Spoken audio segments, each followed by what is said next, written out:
Така. Ами вече официално, добър вечер. Благодаря, че уважихте нашето събитие, представянето на тази книга. За мен юбилейна и много важна. Чувам се, нали? Супер. Добре. Така, много съм развълнуван, че само приятели сме се събрали, хора, на които държа.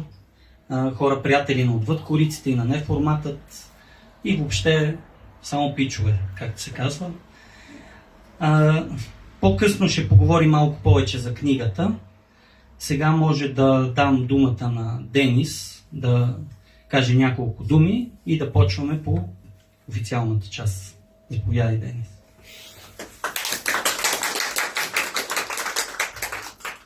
Здравейте, скъпи приятели! Изключително съм щастлив, че виждам толкова познати лица, че Prison Bound, нашите домакини, се радват на пълен капацитет. Наистина Митко го заслужава. Той е един автор, който е много трогателен, много истински, много неподправен и непосредствен. Именно с това печели хората да станат негови приятели и приятели на неговото творчество. Що се касае до една хромозома в повече, аз откакто го познавам, той ми казва, ще дойде време, ще го напиша този роман, една хромозома в повече, ето аз пратих ли ти да прочетеш за какво и да реч. И така минаха се едни 6 години, мислехме много различни варианти, аз съответно прочетох даже няколко варианта на самия ръкопис, мислехме кое е най-подходящо за тази история. Аз лично му давах насоки, защо това нали, някак си толкова бързо става, не можеш ли да го опишеш повече, нали, искаш да е роман, какво ще е в крайна сметка, повест ли, роман ли, дълъг разказ. Реално погледнато, тъй като, както всички много добре знаете, Митко не е човек, който обича да разтяга локуми, той не е по празните приказки, дори е имало премиери, на които за своята книга той най-малко от всички споделя, защото текстовете говорят сами за себе си. Що се касае до идеята, до това да видим живота на крокодила и неговата дъщеря на тези страници, Митко споделя, че тази история го мъчи 37 години. Когато е бил на 10, е видял прототипа на това момиченце и то толкова се е запечатало в неговото съзнание и той като един силно чувствителен човек е искал да сподели, да даде някакъв лъч надежда, да протегне ръка, както той много често казва в своите интервюта. Реално погледнато, добротата и обичта, тези две теми, които са, може би, божествата в цялата концепция на творчеството на Митко, тук може би те си проличават най-силно и най-завършено. Защото реално погледнато ние ставаме свидетели на един човек, който е затворен в себе си, има много юношески травми, които много трудно преживява. Съответно, вие ще видите на протежение на цялото повествование как приятелите на крокодила се опитват всячески да го изкарат от тази летаргия, от това съществуване в така нареченото българско безвремие, т.е. когато всичко се повтаря и не носи никакъв нов смисъл, защото съответно точно така съм се чувствал и аз, като човек, който години наред не си е показвал носа никъде и съответно това се личи вече в някакви поведенчески модели. И тук идва големия сблъсък между битието, убито от бита, и тази обична родителя, която е загатната и в предни творби на Митко, особено в последната му за сега стихосбирка "Вярата в любовта е безумие", но тук може би тя достига своята максима. Човек да намери смисъл в своя живот чрез това да отгледа живот. Пък било то и с синдром на Даун, било то с заболявания, отклонения и така нататък. Това не бива да е пречка, а според мен и според тази творба, това е по-скоро един стимул да градим по-добро общество.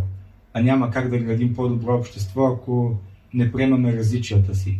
Ако посрещаме различията с агресия и с омраза, то не просто ще тъпчем на едно място, а освен всичко останало, ще се връщаме, може би, към едни много по-лоши времена от световната история. Редно е да споделя няколко думи и за другите текстове в книгата, тъй като гледахме този обем, преценихме, че историята няма как да излезе в самостоятелно книжно тяло, защото, знаете, прозата изисква по-голям обем и съответно едни 35 страници няма как да стоят добре. Щеше да излезе едно тънко книжле, което хората едва ли щяха да възприемат сериозно, щяха да кажат, че това е по-скоро нещо, което е написано така между другото. Аз вярвам, че историите на Димитър Регин трябва да си тежат на мястото. Така че тук включихме едни миниатюри, които ги имаше още когато подготвяхме стихосбирката му, това, което някога е било. И тогава, разбира се, той като един човек, който дълги години е писал проза, когато те първа навлизаше в стиховете и тази школа на прозичното писане и изразяване много си личеше. И аз тогава казах, чакай, това по-скоро може би е разказ, може би е някакъв вид микроразказ, не са точно за тази книга, но дай запази ги за по-нататъка. И така се случи, че много хора започнаха да харесват именно миниатюрите, може би водени от старата максима, че краткостта е сестра на таланта. Но другото важно също е да има синтез, не просто да е кратко, да има сила, да има послание.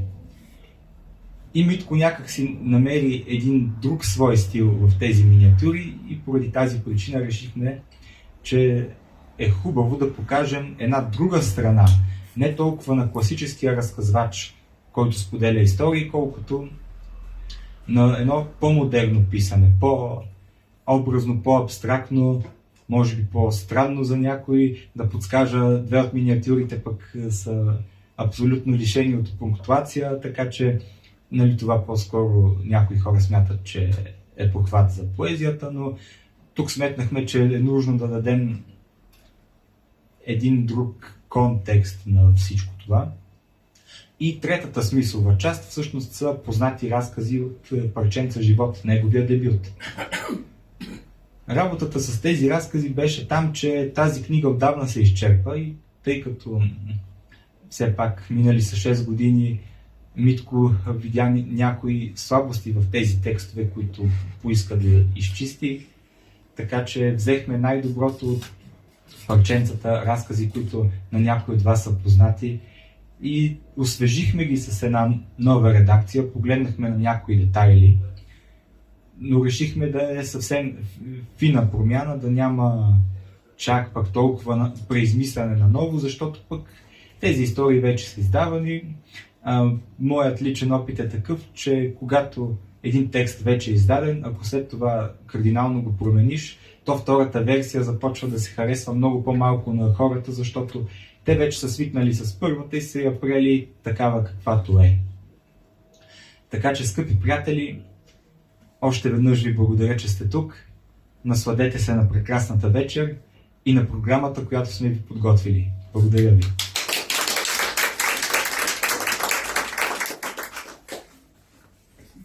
Колко е хубаво да имаш приятели и то такива.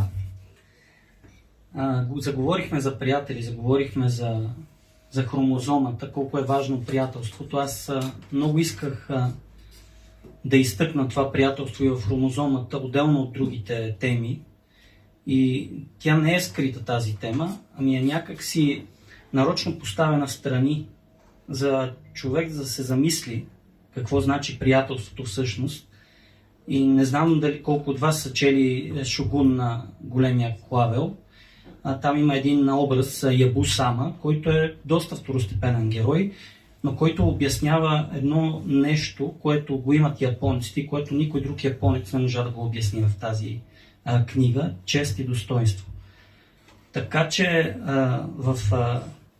като заговорихме за приятелства, тъй като Денис ще ми е редактор до живот, може би малко и след това. Въпросът е до чии. Да. Имам хора покрай мен, които са ми толкова близки, че даже думата приятели е малка за тях. Единият човек от тези хора е Николета Латева, която е мой дизайнер на книгите. Винаги разчитам на нея и за мнение, и за вдъхновение, и за всичко. И бих я поканил сега тя да каже няколко думи за книгата и да прочете нещо от самата книга. Благодаря много. Здравейте! С повечето от вас се познаваме от неформатите. А с които не се познаваме, приятно ми е Николета. Искам да изкажа моите благодарности на Денис и на Митко, защото те ми дадоха възможността да участвам в техния екип, да създадем едно малко бижу, което надявам се да се хареса на всички, защото наистина е едно изкуство на писане, изкуство на художничката, която за съжаление не е при нас в момента. Искам да кажа, че очите на Аника, за която ще прочетете в разказа Една хромозома в повече, за мен останаха просто един огромен спомен от работата, която няколко месеца правихме с Денис, с Митко, толкова много варианти, беше доста интересно и за мен. Това е оформлението на втората книга, с която се занимавам. И искам да прочита един мой много любим разказ. Той се казва Очите на дъщеря ми. Секунда само.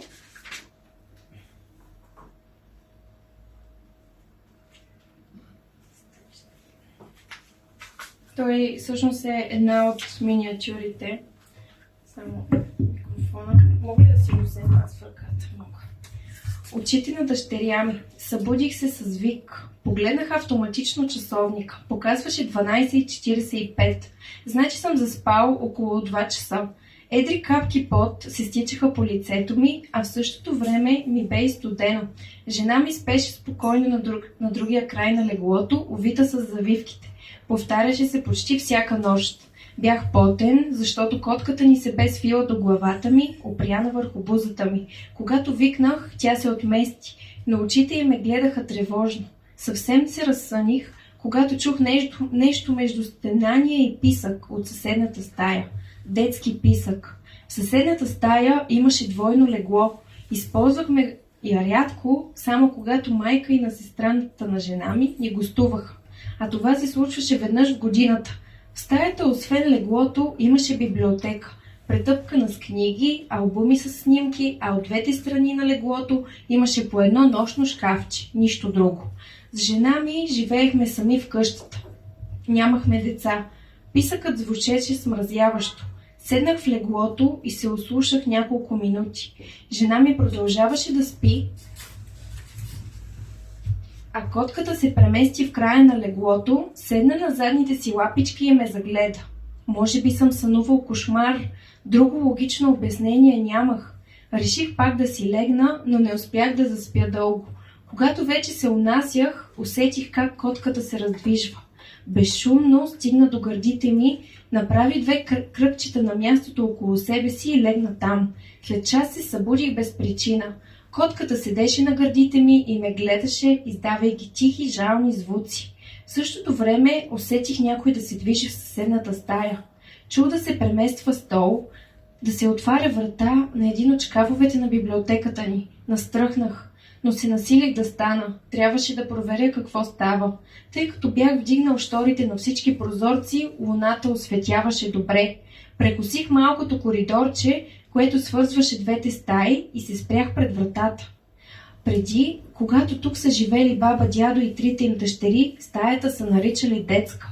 Библиотеката и тогава си е била там, а по другите 3 стени е имало по едно единично легло. Майка ми, най-голямата дъщеря, е спяла до вратата и е гасила лампата, когато е ставало време за лягане. В момента стоях пред вратата и не смеех да вляза. Какви ли не мисли минаха през главата ми. Чувах котката в спалнята да продължава жално да мълчи. Заслушах се с ухо до вратата и чух прелистване на страници. Не знам какво ме подтикна да отворя. Страх, любопитство, безразсъдство. Но натиснах дръжката и влязох. На голямото легло седеше малко чернокосо момиченце и прелистваше един от албумите ми. Синята му тениска изглеждаше избеляла, кафявите велурени панталони имаха джобове, а сините платнени обувки бяха завързани с бели връзки. Стоях пред момичето, не знам колко време, когато тя вдигна поглед. Изтръпнах. Това бе майка ми на 5-годишна възраст. Знам, защото имах много нейни детски снимки в албумите, един от които сега момичето бе разтворило на коленете си. Разтърсваха ме разнородни чувства, обич, страх, почуда. Детето ме погледна с прекрасните си зелени очи и каза: "Обичам те, татко." Събудих се с някаква тежест в гърдите. Навън вече светлееше. Котката спеше сладичко на края на леглото и издаваше тихи, мъркащи звуци. Звуците ми напомняха за нещо, но не се сещах какво. Пак бях сънувал лош сън. Случваше ми се доста често напоследък.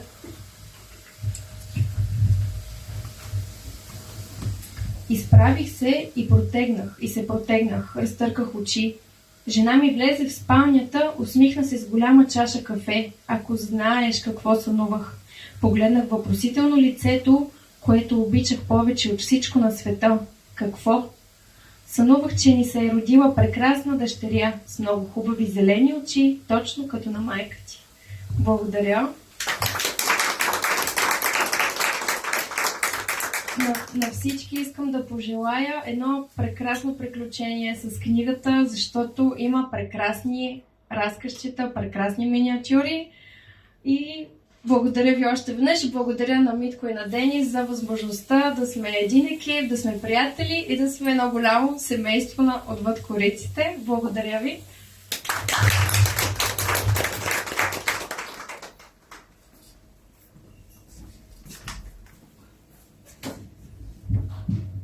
Така, Николета правилно отбеляза за художничката Елена Котева, която я няма в момента. Аз не сме се запознавали никога на живо с нея. Ще имам тази възможност след 2 дни, ще се срещнем в град Сливница. Мога да ви разкажа историята, как се получи тази прекрасна корица. Разхождах се аз в града, в който живея, и видях един графит на гърба на един хотел.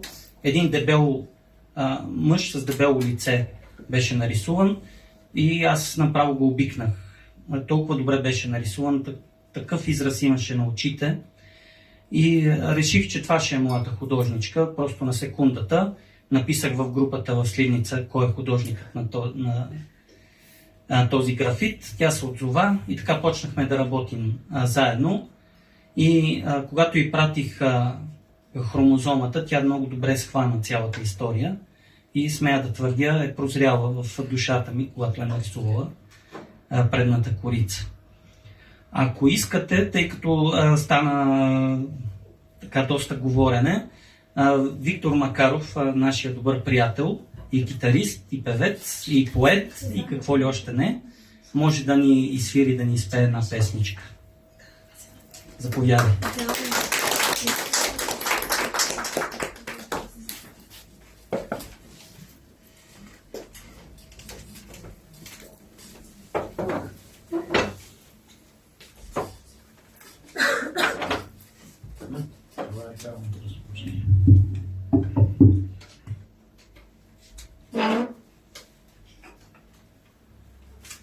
Сега, ако ми подадеш китарата. Го изключи микрофона. Да.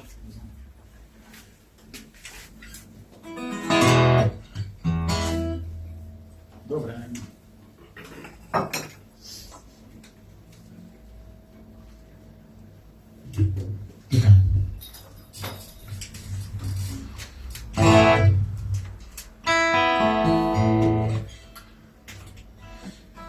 Това беше много интересна покана от Митко, защото ние сме много различни творци. Аз даже се опитах да го убедя да не ме кани, в смисъл да ме покани като публика. Но той каза: аз усещам, че ние сме събратия по дух. в което всъщност има нещо вярно. Едно от нещата, които страшно много харесвам в Митко и в Денис, е, че има една много голяма доза алтруизъм и възрожденски ентусиазъм да се създават, да се подкрепят читави творци, които някое друго издателство би казало: това няма да се пласира на пазара, тебе никой не те знае, айде натрупай малко публикации и тогава ще се занимаваме с теб. Благодаря ви за това, което правите.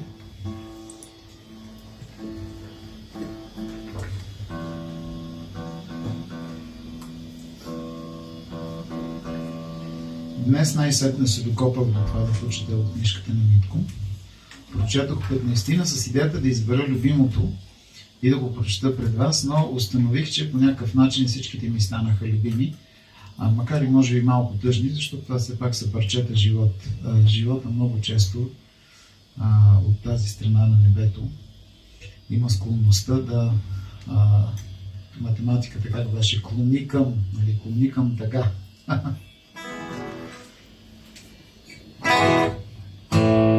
Хей, има ли глас? Айде малко да намалим китарката.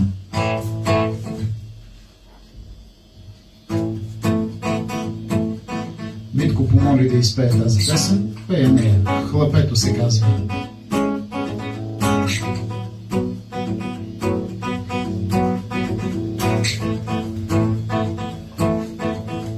Слънцето огря пролетния ден, някакво хлапе свирка си до мен, сякаш няма страх, сякаш има път, сякаш с надежда пълен е света. Всеки минувач усмихна като мим, се мисли за герой в американски филм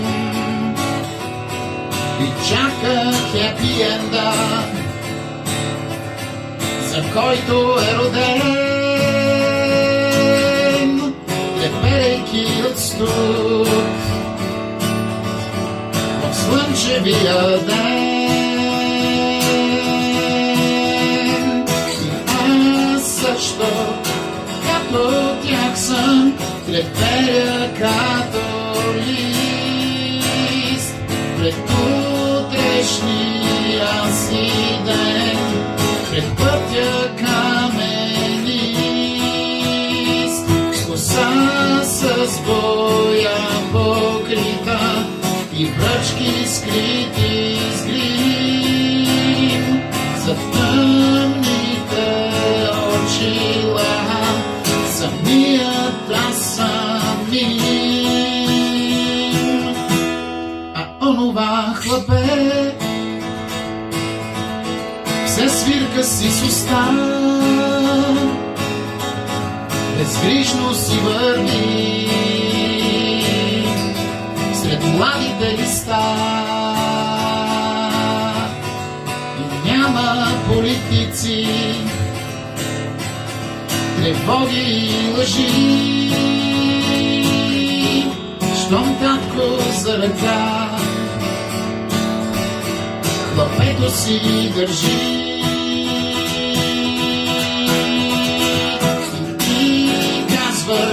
Че ще ме водиш, ще ме хванеш за ръка. Призвал си ме и ме пазиш, защо да се боя?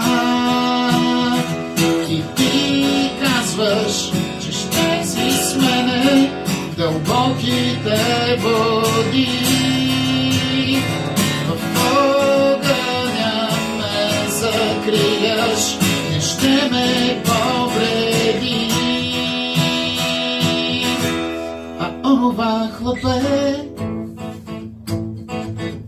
до свирка си с уста, до смее се в захлас, сред младите листа. И сякаш няма глад, тревоги и войни, щом татко за ръка хлапето си държи. Татко за ръка хлапето си държи. Татко за ръка хлапето си държи.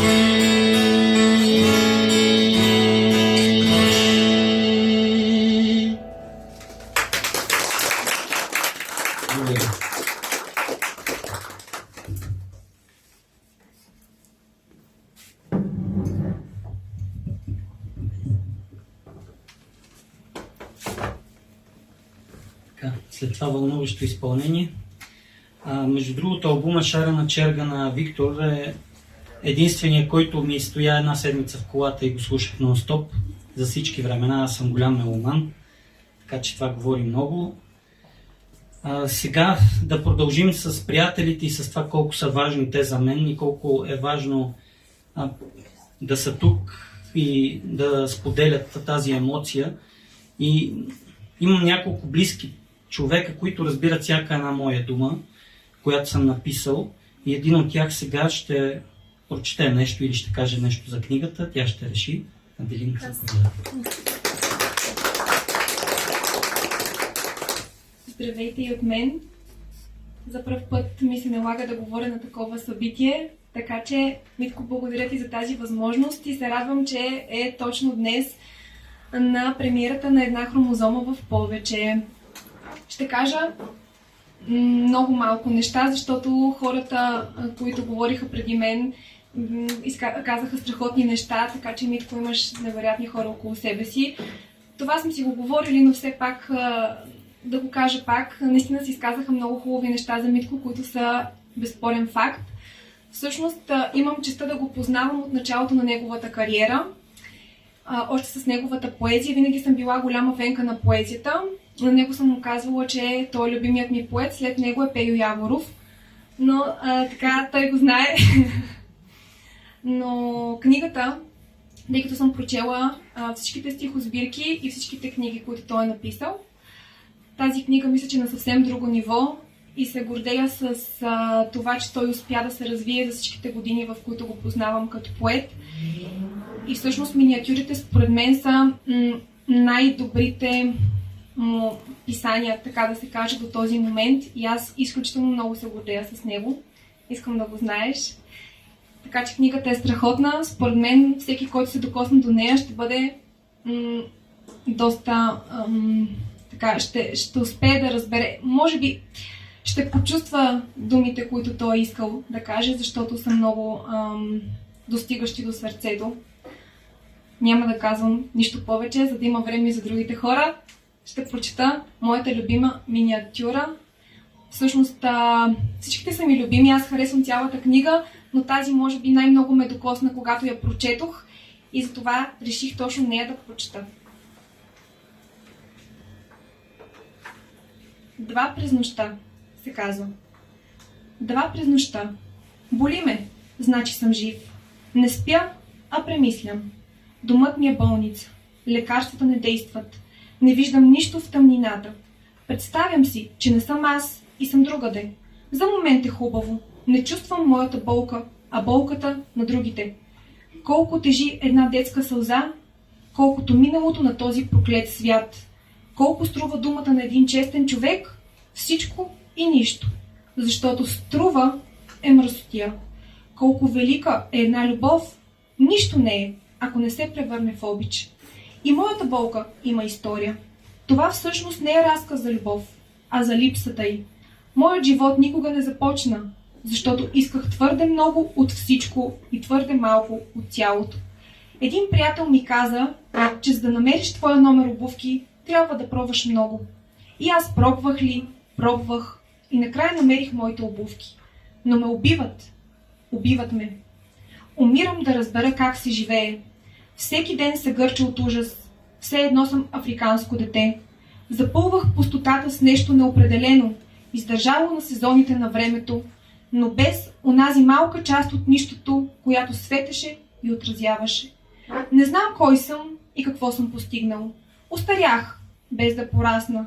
Разбрал го, без да го осъзная. Обичам веригите си.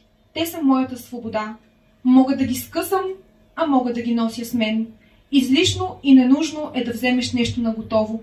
Готова любов, за която не си се борил. Готова свобода, която не си изстрадал. Животът не се променя с щракване с пръсти. Има изводи, последствия, изграждане. А как си изкушавам? Ей така, за малко, да съм друг, да се събудя от древния кошмар, разказан като приказка. Разкайвам се наред от многоточия, търся се в сивотата на съществуването си. Накърнените отломки от свободата ми се отчупиха от блатистото съзнание на представата за духовно преживяване. Започна бавното вливане в самота, обгърната от мъгливото чудовище на изтляване на мъката по изгубени принципи. Излишествата в човешкото общуване придобиха златисто обаяние в края, а после и в началото на пламтящото време. Боли ме липсващото от огледалната вечност, изтръгнато от прозрачността на душата ми, от собствените ми кървави, криви пръсти. Обичта ми отдавна е изгубена. Но ако спра тази болка, сграбча друга свобода, изпитам друга любов. Губя пътя си. Скръбта е безкрайна. Значи съм жив. Благодаря.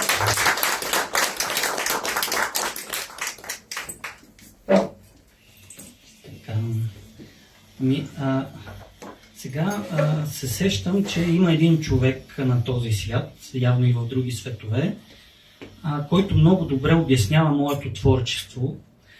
С почуда установих, че моя голям приятел Георги Славов може да бръкне дълбоко в душата ми и да извади оттам неща, които дори аз не знаех, че съществуват. Така че сега ще го поканя тук да ми каже какво мисли за една хромозомов повече.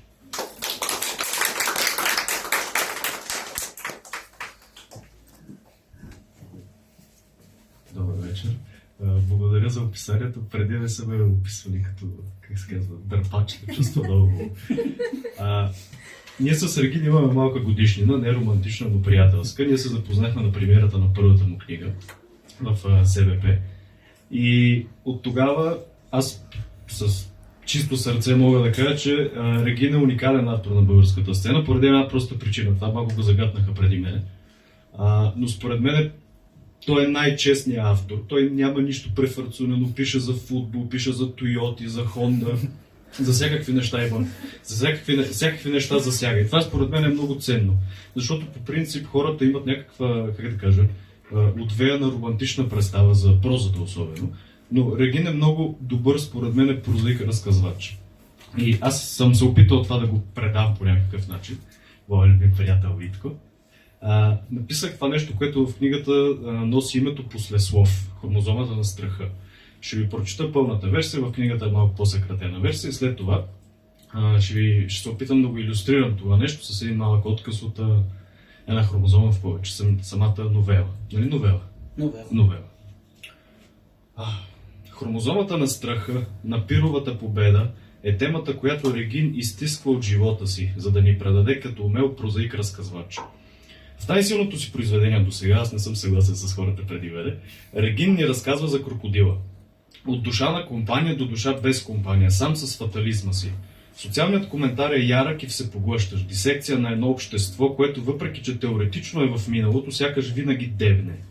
Любовта е единственото спасение от борбата със света, приятелите са най-верните клетки на тялото на човек, а всеки сам по себе си успява да заглуши страха. От миналото, за бъдещето, за това, което настоящото не може да сбъдне. Битът убива любовта, за да я превърне или в спомен, или в носталгия, или в висшата форма на света – обичта. Теоретично се изследва логотерапията на Франкъл. Когато си на дъното, имаш нужда от смисъл. От много смисъл. В повестта се дава отговор какъв е този смисъл за човек. Най-вероятно за всеки човек това е някой друг човек. И сега, много ми харесва, че книгата е джобен формат. Ще прочита това, което според мен много ясно илюстрира това, което ви прочетох. Лятото дойде изведнъж. Започна да става горещо още в 10 часа сутринта. Точно на склона се издигаше едноетажната къща на крокодила. Тя бе последната къща на забелената улица. След нея имаше една полянка, после Брезова гора и след тях се изкачваше Балканът. Крокодила се бе подпрял на рамката на прозореца и гледаше улицата. Той се казваше Владимир, но само жена му го наричаше с истинското му име. Носеше прякора си вече 20 години. Причината беше тривиална. Беше страстен почитател на онлайн покера и играеше с потребителско име Крокодила 79. Всичко започна като на майтап. След няколко игри обаче, в които спечели доста големи суми, Крокодила разбра, че може да следи играта по-добре от всички други. Интуицията му подсказваше кога да удари и кога да изчака. Следеше прекрасно ритъма на разиграванията и се справяше отлично с противниците си. Но се случи големият инцидент. По това време работеше във фирма за изработка на дограма. Там той не изкарваше добри пари, за сравнение, от покера изкарваше двойно. Крокодила беше мързелив човек, много мързелив. Ако от покера изкарвам двойно и тройно, защо изобщо да си правя труда да ходя на работа? Точно тогава се случи голямата неприятност и Крокодила спря да излиза навън. И така вече 9 години. Джулия даде назад и вкара колата в двора на къщата. Скапан Форд, ядосваше се жената. Да бяхме купили Тойотата, която исках. Нямаше всеки месец да ходя до Севиза. Писна ми. Джулия и Крокодила често спореха за дребните неща. За къщата, за съдовете, за прането, за страстта му да залага, за нуждата от пазаруване, общо взето за всичко. Във важните неща обаче хармонията бе на лице. Споделяха любовта си вече 15-та година, въпреки че бяха много странна двойка. Той общителен и винаги заобиколен от приятели, а тя мълчалива студентка, дошла от другия край на света, не познаваща никого. Той беше висок и едър мъж, с рядка руса коса и с малко бирано коремче. А тя нисичка и стройна чернокожа жена с гъста черна къдрава коса. Той имаше завършена гимназия, а тя изкара 2 висши образования – икономика и химия. Той си седеше в къщи постоянно, защото имаше страхова невроза, а тя работеше за двама. Защото това е любовта. Успех на книгата, приятели любими, много те обичам.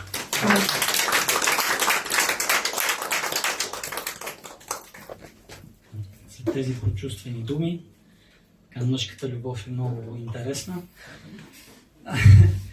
Сега много бих искал да поканя да каже няколко думи един автор, поет, който ние всички от нашето общество страшно много уважаваме и ценим.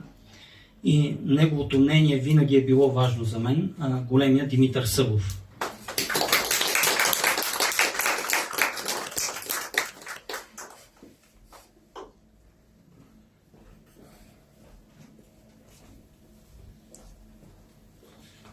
Здравейте, им чувството, че с Жоро сме се наговаряли, сме обменяли мисли. Сега може би ще бъда малко тавтологичен, но спомням си на времето възрастните хора, когато искаха да похвалят някого, казваха, че той си няма еша. Значи Митко Регин си няма еша. Искам да кажа, че той е един изключително самобитен автор. Тая дума е уморена от употреба, но това нещо, първото, което ме впечатли, че той не прилича на никого. Като мислене и като чувствително в съвременната българска литература. Смея да кажа, че до голяма степен не познавам. Второ, което страшно много ме впечатли, няма човек, който толкова естествено и дълбоко да разказва за травмите и за страховете ни. По толкова естествен начин. Не съм срещал до сега такъв автор. А парадоксалното, че той е много самобитен и се замислих, може ли да бъде преведен лесно в чужбина.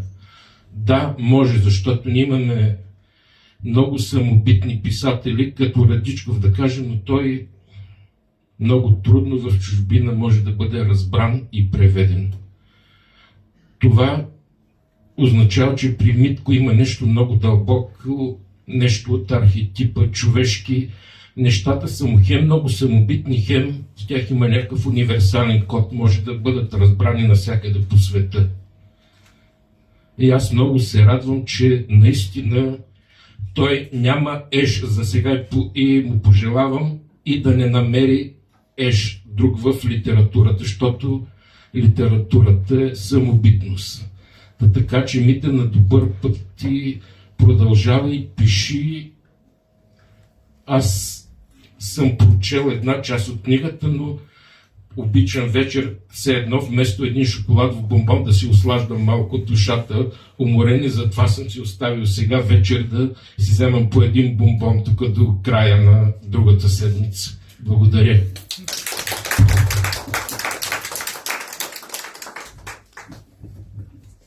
Че хубави думи. Благодаря ти много. Така, тъй като пак близки хора покрай мен, които най-много ме разбират, наскоро се случи едно събитие, което на мен ми е за първи път и аз съм... Даже нямам думи за това, което се случи. За първи път бях редактор. И бях редактор на човек, който е всъщност същия като мен, само че е жена.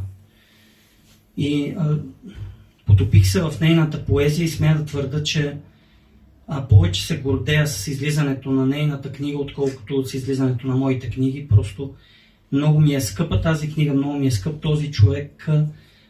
Това е невероятната поетеса Димитра Канева. Каня да каже няколко думи тя сега.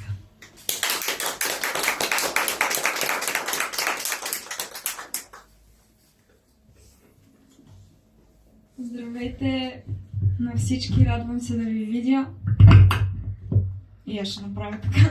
Радвам се да ви видя. Благодаря много на Митко за поканата и благодаря за милите думи. Това, което мога да кажа за книгата общо взето е това, което Димитър Събов преди малко каза.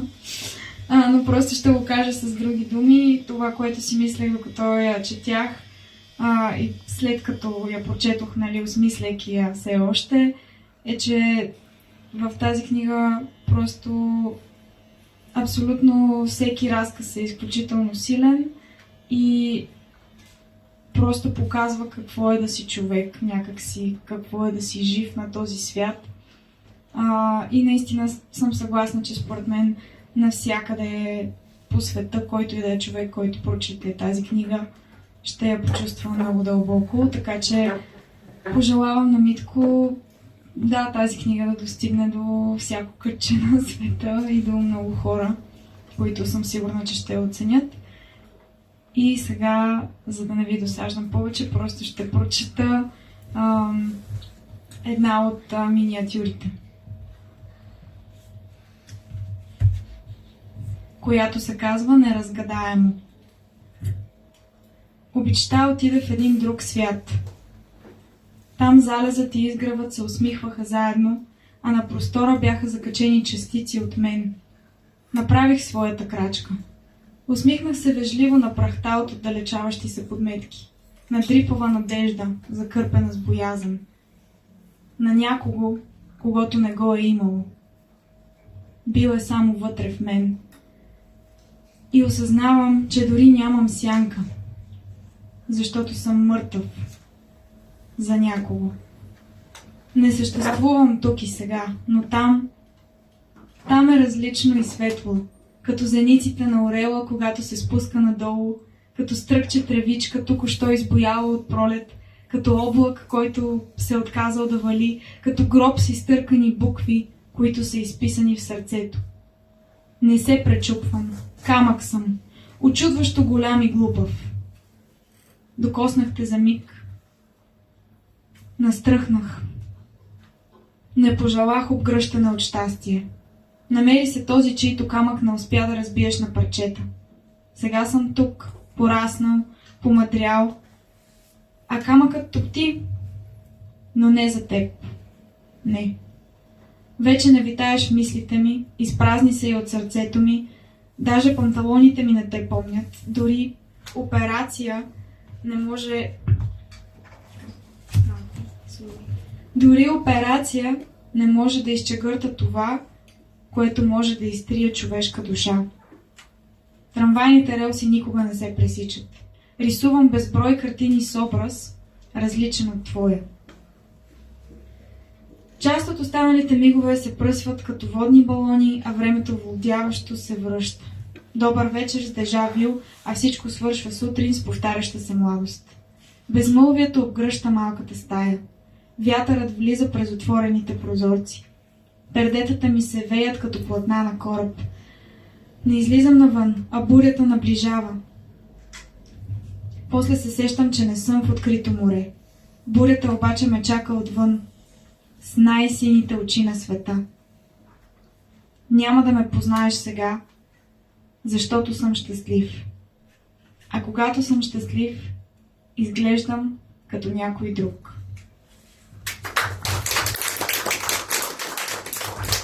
Благодаря много отново и просто на всички горещо ви препоръчвам да прочетете книгата и да продължавате да общувате с Митко, защото просто той е едно бижу и истинско съкровище и като човек и като творец. Благодаря.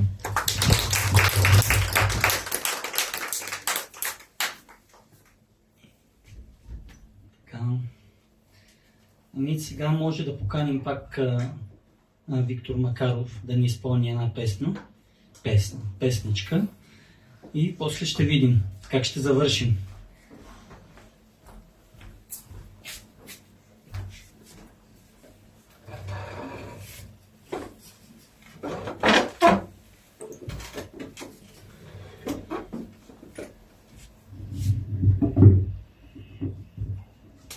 Ще проявя милост към ушите ви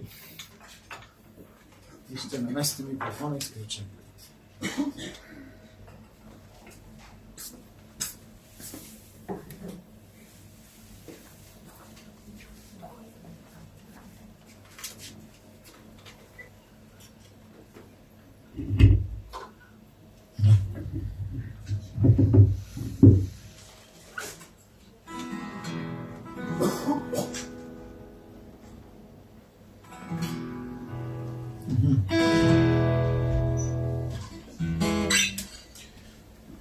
Ти движи листа да ме помреш. Благодаря ти.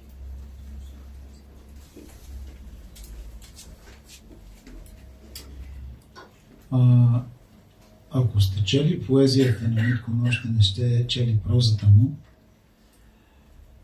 аз днеска бях изключително приятно изненадан. Мислех си, че харесвам поезията на Митко. От днеска знам, че прозата му ми е любима.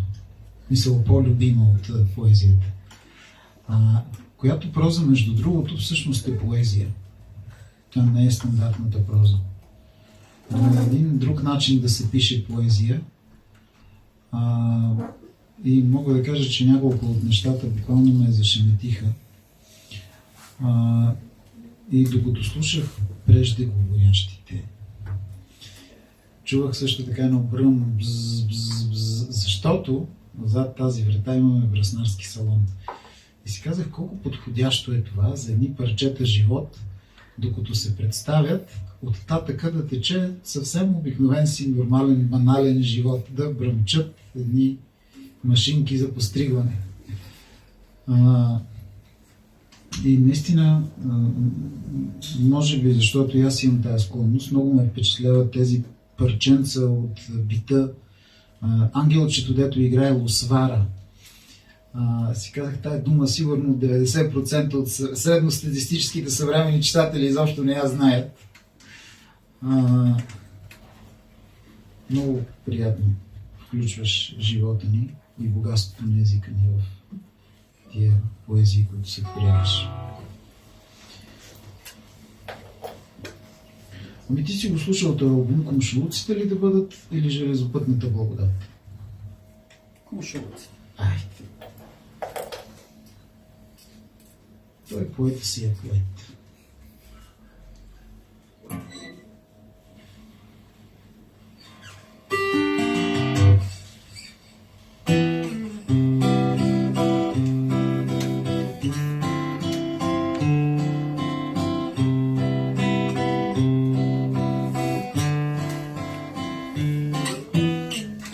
Градът ме гледа с кастрирани прозорци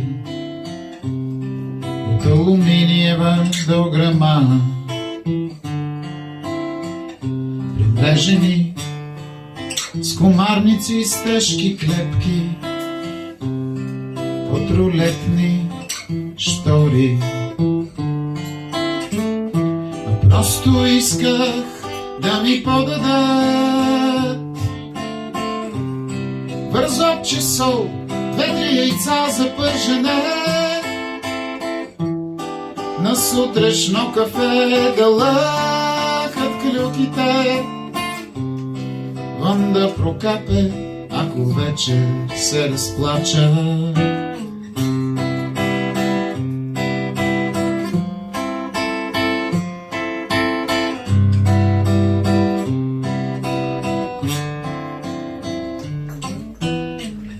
Градът ме гледа сляпо като гробище, с надгробени плочи от панелни блокове.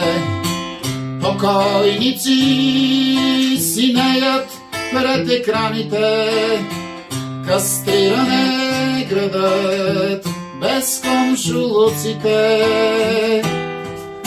А просто исках да ми подадат вързопче сол, 2-3 яйца за пържене, на сутрешно кафе да лъхат клюките, вън да прокапе, ако вече се разплача.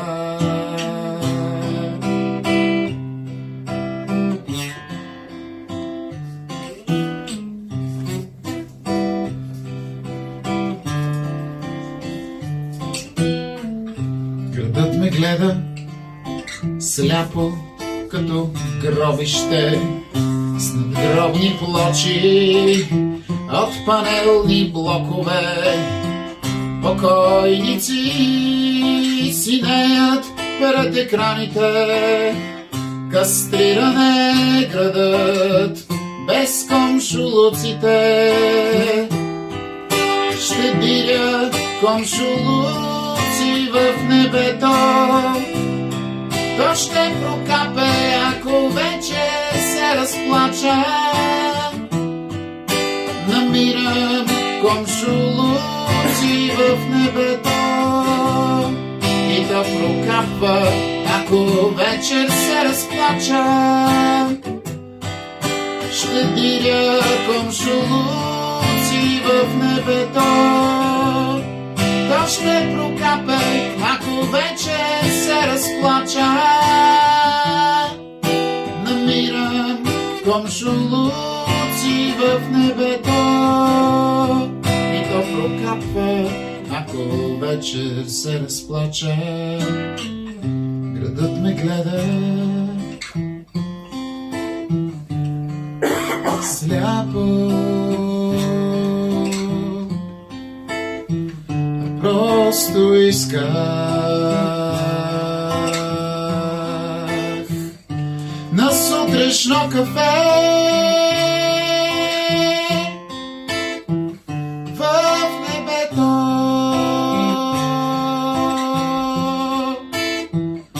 да прокапе,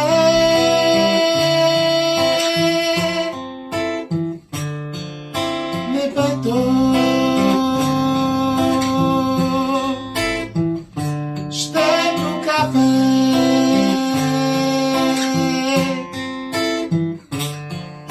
небето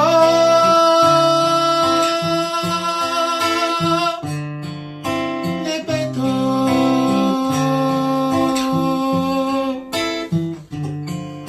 небето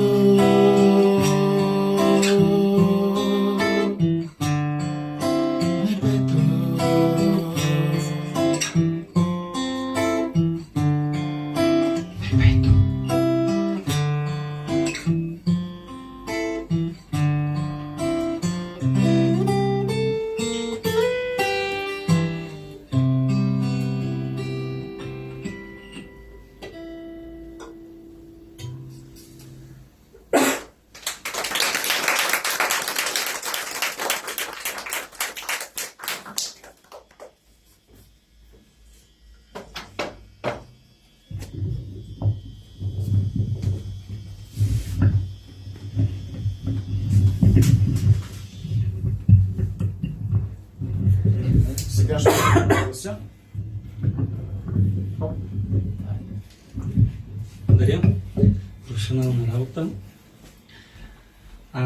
Не е по програма, но аз съм длъжен да питам, защото на 2 премиери Павлинка каза, че иска нещо да прочете. Искаш ли? Ами, малко ми е сложно. Добре, значи другия път. Много те обичам. И аз те обичам. Искаш ли нещо? Да. Петър Канев, големия наш приятел и огромен поет, иска да каже нещо. Заповядай. Аз съвсем импровизирано искам да те поздравя с 2 мои любими неща, които много ми напомнят за тебе и те са така и концептуални и пожелания да те чуем на други езици, както се казва. Аз просто още първият път, като видях, че чух Митко, беше едно вау и от тогава нататък съм се така просто... Няма такъв човек и много се радвам, че сме заедно. И че просто съществуваш на тази земя. И всъщност нещата, които аз ги знам наизуст, специално такива си намислих, но те са много подходящи за Митко, защото някак си много ми напомнят за неговото писане, за неговата душа, за неговият начин да се изразява. За мен са едни от най-гениалните текстове, които съм чувала. Те са супер прости и семпли, не можеш да разбереш откъде идва. Първото, с което искам да те поздравя, защото знам, че много обичаш Beatles, е най-любимата ми песен на Джон Ленън. Тя е съвсем кратка, казва се Mother. Mother, you have me, but I never had you. I needed you, you didn't need me. So I want to tell you goodbye, goodbye. Father, you left me, but I never left you. I wanted you, you didn't want me. So I have to tell you goodbye, goodbye. Children, don't do what I have done. I tried to run and I couldn't walk. I tried to run. So I have to tell you goodbye, goodbye. И другото е, понеже си роден в Съветският съюз, Виктор Цой. Жизнь только слово, есть лишь любовь и лишь смерть. Смерть стоит того, чтобы жить, а любовь стоит того, чтобы ждать. Ви честито!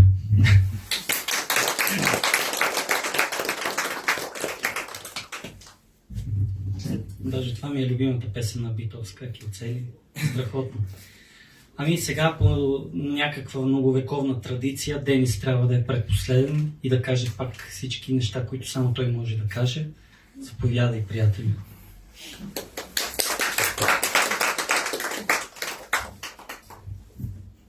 Ами така е, приятели, аз съм по, така да кажем, скучната част, организаторската.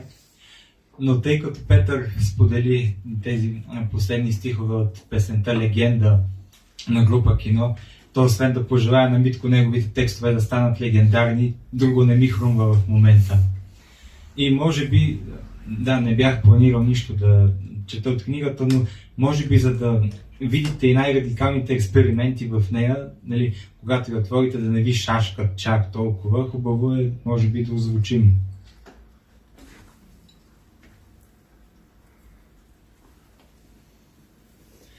Всъщност, да, този текст, който ще представя, беше замислен като стихотворение, но така съгласихме се, че може би е доста повече поетична проза. Така че сега ще видим къде беше. Да. Тъй като тук няма пунктуация, може би ще трябва да го представя като рап песен и трудно ще си поемам дъх, защото, нали, това е целта, като няма препинателни знаци, да няма какво да те препъне в случая. Така че ще дам най-доброто от себе си. Кралете, които забраниха пиршествата, се казва. 9 крале, 9 навъсени мъже, с крила и мускули, изляти държащи 9 мълнии в шепи, колкото един смачкан свят, виждащи по личби тъмни, страшни, пристъпващи напред, земята под нозете им се пука, раздират рохкавата пръст, проправят пътища за божества, разпути, слепи за власт и грехота. Те не познават обич и утеха, любовта е мръсна и реве. Те са войни, калени гръм доспехи, те са гордост за всяко сърце, гласът им е вятър от огнени факли, запален, разпален и разделяш морета. Те не търсят забава, властта непонятна е в очите им пламени, изхращи света се спука. Но техният натиск огъна се като стон, непроклонен за божества, разпути, слепи за власт и грехота. Те не познават обич и утеха, любовта им мръсна и реве. Те са войни, калени гръм доспехи, те са гордост за всяко сърце, гласът им е вятър от огнени факли, запален, разпален и разделяш морета. Те не търсят забава, а властта непонятна е в очите им пламени, изхращи, света се спука под техния натиск, огъна се като сон непокорен. И те се стигнаха там до ръба на земята, където Бог е създаден, и тогава се случи. Те пометоха всичко и добро и зло, което си струва, остане едно малко бяло кукиче зелено отвън, а отвътре е начина, по който обичаме, остана само това от ориските на болния свят, само частица надежда, преливаща в яма от неразбрани въпроси. Това трябва да се чете на един дъх, защото Митко е такъв автор, спонтанен, често пише на един дъх, една идея, едно изпълнение, понякога дори няма нужда от редакция, не може думичка да му смениш, защото ще развалиш целият ефект. Сега да съобщя, че тъй като летния сезон наближава, съответно не форматът като познатите ви поредица от събития ще го има в началото на есента, а през месец юни пък представяме Ралица Соколова, която за първи път е на наше събитие. Имаме честта тя да дебютира като автор на Отвъд кориците с книгата Отвъд завесата, пътешествие през лабиринта на моя ум. Ние също се радваме, че за първи път издаваме нехудожествена литература, потапяме се в един нов свят, в едни доста сериозни психологически и философски теми, но в същото време и трогателни. Така че по емоционален натюрел смея да твърдя, че по някакъв начин книгата на Ралица и книгата на Митко се доближават, макар че изразните средства, които са използвали, са коренно различни. Така че, скъпи приятели, още веднъж благодаря, че сте тук. Благодаря на Prison Bound за нашето домакинство. Щастлив съм, че сме богати на приятели, а това е наистина безценно. И ако не е останало нищо от официалната част, освен да ви поканим на попитие и книга, аз лично не се сещам какво още. Да кажа само две думи. Аз по принцип завършвам винаги четете и обичайте повече, или обичайте и четете повече, както ви харесва. Обаче сега ви виждам и дори думичката обич за мен е малка, за това, което имам сега. Тоест, това е за което живея и аз повече не мога да кажа, освен благодаря ви много. Ами, това беше. Забавлявайте се, мили хора, и се радвам, че дойдохте.